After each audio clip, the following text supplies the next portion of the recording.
Hey guys, Super Chef Garage here. I'm just doing a short video on the Fornari adjustable rear upper control arms for the Mk3 Supra. I just installed this side the other day. It went fairly smooth. Only little hiccups I had was I didn't know which side was which. I just made sure the shock is center in the control arm and that it tapers down this piece here.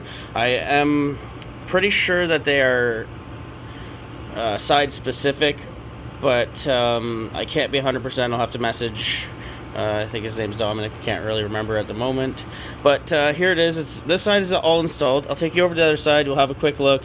I'll show you the parts that come with the kit and what you're technically supposed to do. I figured all this out sort of on my own. I sent him a video or a picture of my work. He said it looks great. So I figured I would do the justice of uploading this video to help out somebody quite like myself. So on this side of the car, this was a bit of a pain on the passenger side. My axle nut was forge welded on. Not a big deal, whatever. I just jammed a screwdriver in the rotor, broke it free, oxyacetylene torches. If you've worked on this stuff, you know what it's got to be. Keep in mind your gas tank's right there, by the way. Two 19mm bolts, one 19mm here. You got to undo the strut. There's a support bar or a drive shaft loop. You can see it sitting on the floor right there. Those are two 14mm. So I took that out. Got this nut undone. Undid the shock bolt.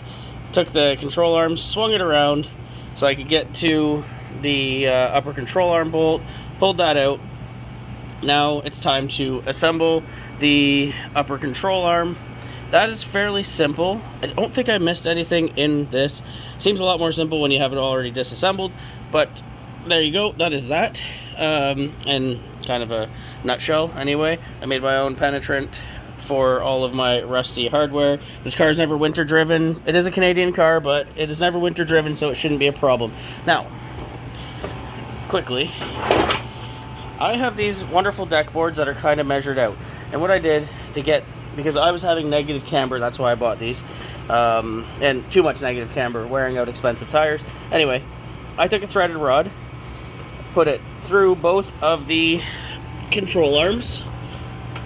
I'm not going to do it for this demonstration, but you get the point. It goes right through, side by side, and I measured them off of the threaded rod on that board there, and then I gave myself positive camber, and I'll kind of give you an idea of how I decided or how I noticed how much threads to pull out to give myself positive or negative camber.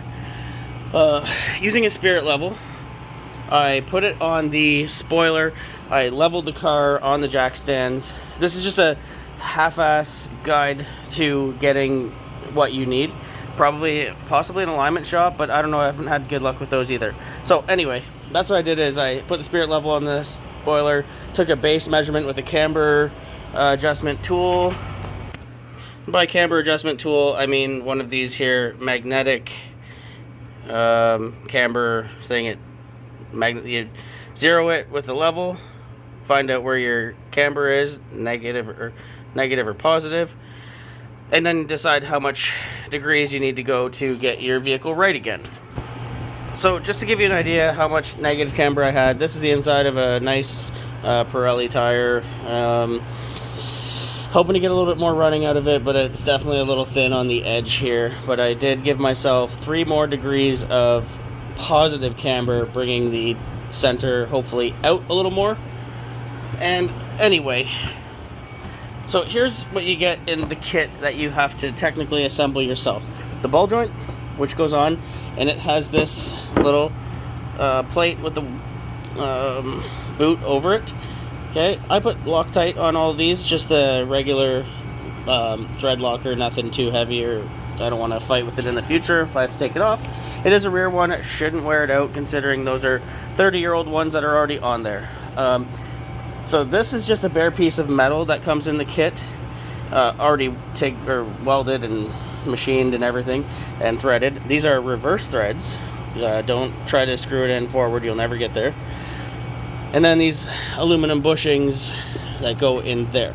So very simple. Thread these in, anti-seize, or I have axle grease in there because I didn't have any anti-seize.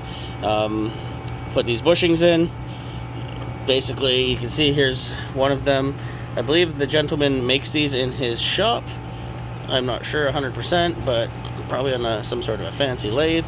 So that goes in there. And then you take your OEM bolts, put that in the upper control arm spot on the car. That goes into the hub. Now, one important thing to note is that he gives you these beautiful thick washers, and that is so that you do not have any blank space where it's going to rattle. This will keep that tight to the hub, and you will be sitting pretty in no time. Now, it does come with a grease fitting for there to grease your ball joint, and a cotter pin. The OEM one did not have a cotter pin. I still installed the cotter pin on the Fornari racing ones. I think these are going to be beautiful. I'm hoping to get the Supra back out on the road in no time. It looks worse than it is. Just the passenger side gave me a lot of grief. I think I covered everything in this. Feel free to hit me up in the comments section. Also, if you go on Instagram, his page is Fornari Racing. If you check mine, it's at Supra Chef on Instagram. You'll be able to find him through my friends, because I do, or following or whatever, because I do follow him. And hopefully you find this helpful in making your purchase. Now, I bought these a year ago. They were about, I believe they're about $700. I'm not exact the price anymore, but it was around $700 delivered. I didn't get duties, and his shipping was quick and very reasonably priced for car parts. So I hope you liked the video. Hit the like and subscribe button, and thanks for watching. One more final thought here. I don't know if I mentioned this in the video earlier. Obviously, I mentioned the negative camber issue. So before I did the Fornari upper control arms, I did get a baseline using one of those cheap-ass level camber meters. And then, but what I did was, so I've got my level, almost level on the wing. It's not going to be perfect, but it'll at least give you a baseline. And I took a measurement of each side to see how much negative camber I had, even though the suspension is hanging low, so I could make an educated guess as to how much positive camber to add. So I had 1 degree of negative camber when with the suspension down in this position before adding the control arms, and I've adjusted it out to you can tell just over 3 degrees of positive camber. So when that thing sits flat, it should be right around the 0 mark, and then I can get maybe a little bit more running out of these tires, and maybe not wear out tires as fast. And when I go to the drag strip, I should hook up a little better on the takeoff. So to each their own. Come up with your own way, use my way. I'm sure there's a million DIY hacks on how to do a alignment, not an alignment, an alignment. And because most of the alignment shops have not been able to touch or get this even close, and then they're like, oh, it's perfect, and then I'm burning out tires on the center. So I've been doing my own alignments for the longest time, and I go through much less tires, and these upper control arms should help me save lots of money on tires. So yeah, there you go.